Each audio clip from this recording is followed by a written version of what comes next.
Assalamualaikum warahmatullahi wabarakatuh. Waalaikumsalam warahmatullahi wabarakatuh. Oke, teman-teman semuanya, channel Hidayah Trip Mania. Dalam kesempatan malam hari ini kita akan ngobrol bareng dengan teman saya, namanya Bung Rudi, Om Rudi Sebastian. Ya, beliau seorang pengusaha.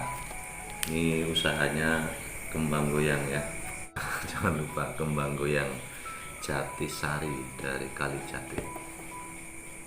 Oke, kita ngobrol tentang ayat-ayat kehidupan. Bagaimana kita menyikapi tentang perjalanan hidup ini agar bisa menjadi lebih baik lagi. Karena inti dari perjalanan hidup ini adalah bagaimana kita terus belajar untuk mencapai derajat yang lebih baik, derajat yang baik lagi. Beliau adalah aktivis YouTuber, ngajinya juga dengan wali YouTube.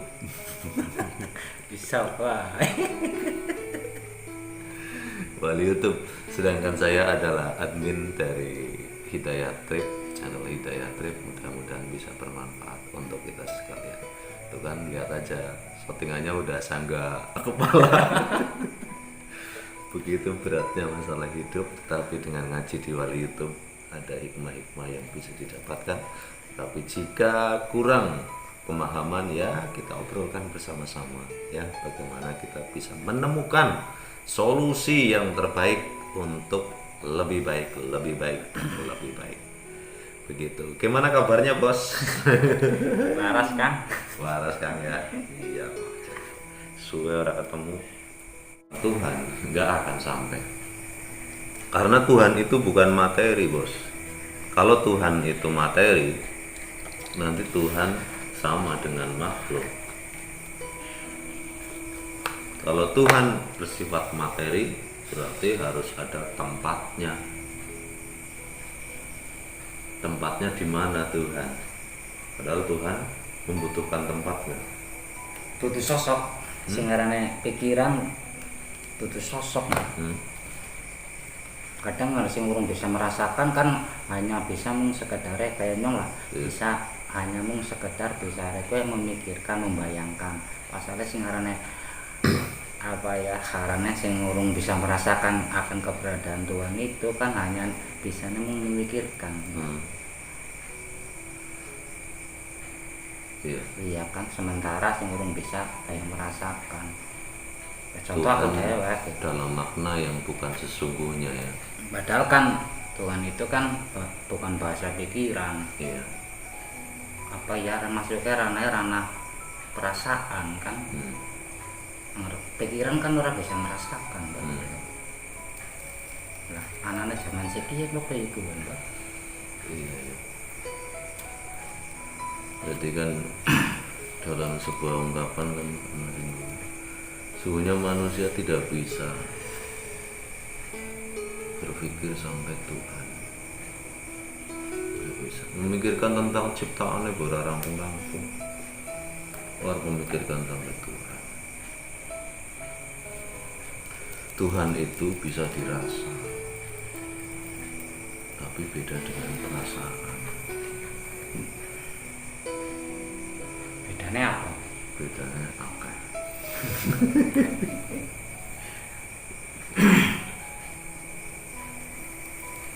Ya siji bae.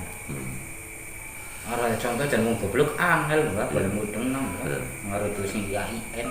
Kalau perasaan itu kan masih nafsu. Kalau rasa itu sudah netral tanpa adanya nafsu. Perasaan itu muncul dari nafsu. Ketika kita ada sentuhan, ketika kita ada keinginan, ketika kita ada apa jenenge? Iki sing dia make Panca indera muncul dari itu semua. Tapi kalau rasa itu murni karena tidak adanya keinginan dari dalam diri orang tersebut. Nah, sih apa bedanya perasaan karo hati, Mbak? Nah, perasaan karo hati. Kalau perasaan itu muncul dari otak kita, muncul dari nafsu kita. Karena berpikir tentang sesuatu kemudian muncul angan-angan, oh saya rasa itu, saya rasa ini. Tapi kalau notnya hati itu bisa muncul, bisa dirasakan oleh seseorang karena seseorang tersebut sudah memfanakan, sudah menyisikan, sudah ngeningke cipta itu, mengheningkan ciptaan. Jadi ketika ciptaane Gusti Allah wis dening dinebaken, dilosaken, disitulah nanti manusia itu akan merasakan ada sentuhan apa ya, ada getaran jiwa apa apalah istilahnya itu.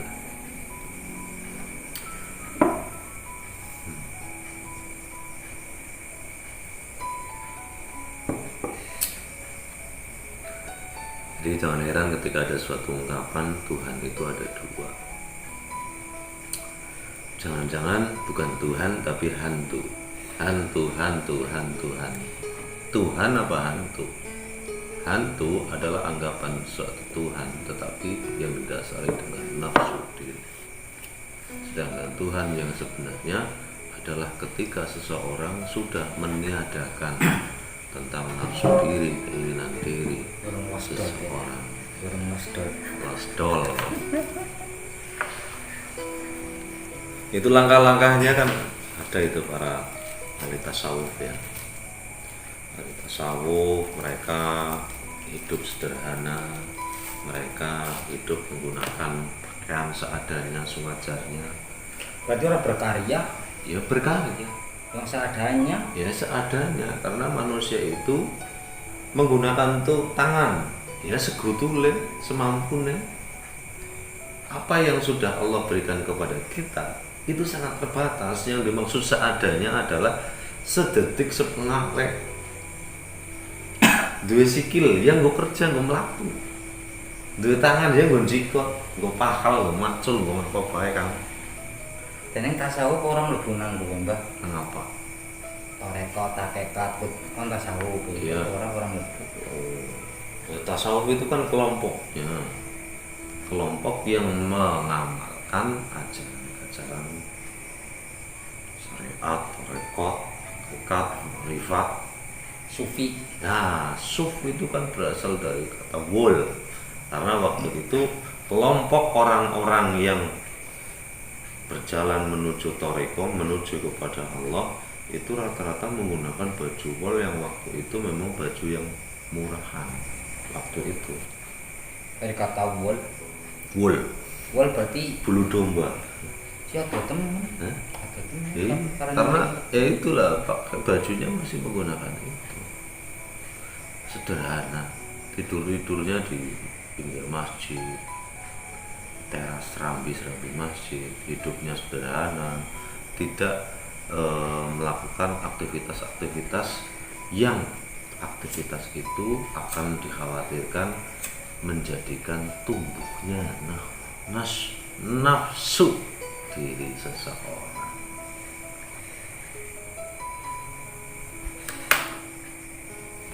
Apakah orang tasawuf nggak boleh kaya? Boleh.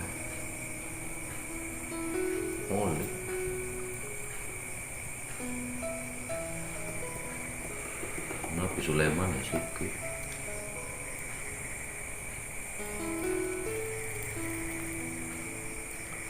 Syekh Hasan As-Sadili, Sadili ya sugih.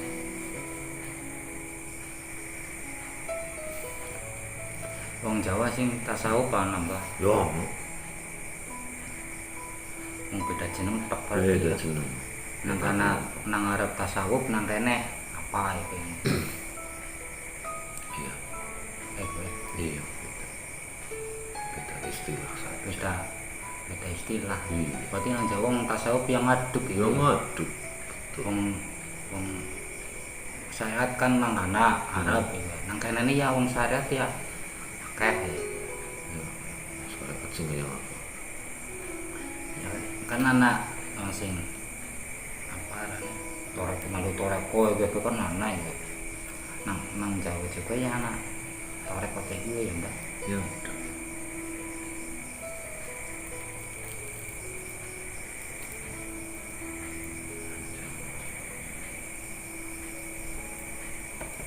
Ya tinggal dilihat perilakunya. Ketika ada seseorang kok sudah meninggalkan perkara dunia, laku dunia. Disitulah tanda-tanda orang itu sedang menuju kepada Allah. Yaitu perjalanan sufi tasawuf. Nah, ada kembang goyang juga nang kono ana sufine ya, Pak. Ada Gawe kembang goyang ya. posisi apapun, di PPD juga ada. BPD ada. Di Bumdes juga ada. Bumdes. Di sekolahan ada, karena Tuhan ada di mana-mana. Jadikanlah kembang goyang itu sebagai toriko, sebagai jalan menuju kepada Allah. Nah, pas ya. Makanya ada istilah toriko muktabar, toriko yang diakui. Jane toreko kayak misi jeneng siji, Pak. Toreko mutabaroh. Bahasane wong desa apa sih toreko mutabaroh? Toriko sing diakui, Mutabaroh koyo mumet temen nyong wong desa sing itu. diakui, sing wis diteliti bahwa sanadnya itu sampai Rasulullah. Itu adalah umumnya di kalangan organisasi Nahdlatul Ulama. Jelas ya toreko karena sanadnya ora sampai Rasulullah, ya toreko sesat.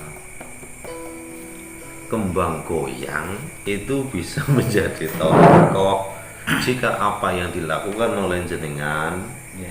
sanad keilmuannya itu sampai Rasulullah. Perilakunya ketika membuat kembang goyang, Kan perilakunya kan. iya, karena Kanjeng Nabi itu kan memerintahkan agar perilaku kita itu perilaku yang mulia, perilaku yang baik, didasari dengan sifat-sifat yang baik. Itu yang utama. Ya contoh kan ya nggak tahu juga kan waktu zaman Kanjeng Nabi gue kan orang gawe usana kembang goyang aku kan urung ngerti. Iya. Lah mungkin maring sing luwih maring sifat maksudnya mungkin contoh kayak kembang goyang nggo banyu ya banyu sing apa urung denggo lah masih bersih berarti kan langsung metu maring gue mungkin salah satu contoh sifat sing diajarkan nang Rasul seperti itu kah cara misalnya lho nang gawe kembang goyang kue cara nang posisi gawe mungkin nang cara dole kan dadi lebih mlayune ke maring apa ya sifatnya golek gawe iki maksudnya mbok nah lucu tadi anak pokok Jadi yang dimaksud itu perjalanan, proses pembuatan, proses penjualan, proses bagaimana ketika bergaul dalam melakukan pembuatan itu. Jadi itu semua ketika dipahami kok endingnya lillahi ta'ala, lillah ya, bukan linnas atau linnafsu atau linnas apa jenis, untuk diri kita sendiri, keinginan diri sendiri, tapi benar-benar lillah, yaitulah toriko. oke anggris nganggo bahasa anak Arab kowe bingung golek dari mana mbak iki contoh lillah iki golek apa ya arane lakukannya cara misalnya gawe sing lillah sing kaya apa iya akhirnya kan timbul pertanyaan seperti itu golek adol sing lillah kaya apa golek numpak motor golek jujuk sing lillah sing kaya apa ya akhirnya kan timbul kowe harus ganti bahasa Sing lillah sing kaya apa ya? iya sing linnas sing kaya apa sing linnafas ya sing kaya apa Rika nggak ada nggawe apa-apa kepriwe. Rika bismillah apa ora? apa nek Ngelakoni ning angger awake. lambe jarang Jarang. terjadi ya apa Hati. namanya mbak ngomong Bukan karena gue ya diawali didasari dengan bismillah. nek lambe jarang ya maksudnya Berarti beda bahasa ya. orang bahasa Langsung perilaku ya. Tapi perilakunya mencerminkan kalimat bismillah ya. Apa ora? orang ngerti maning mencerminkan orang mau cermin betul-betul ya ngelakoni Cerminnya apa cerminnya untung dan rugi. Nah ini kebanyakan seseorang ketika berdagang, ketika berusaha itu batasannya sebatas untung dan rugi. disitulah menjadikan manusia seseorang itu akan terjerat pada nafsu dirinya, nggak akan los. Allah memberikan segala sesuatu itu yang terbaik. Makanya ketika lagi nggak untung, nggak rugi, pasti di situ Allah sedang menggerakkan seseorang tersebut bagaimana menyadarkan dirinya dari sifat-sifat yang tidak baik agar dirubah menjadi baik. Karena cara Allah dalam mengajarkan manusianya adalah yang paling mudah dengan perbuatan perilaku yang dilakukan sehari-hari.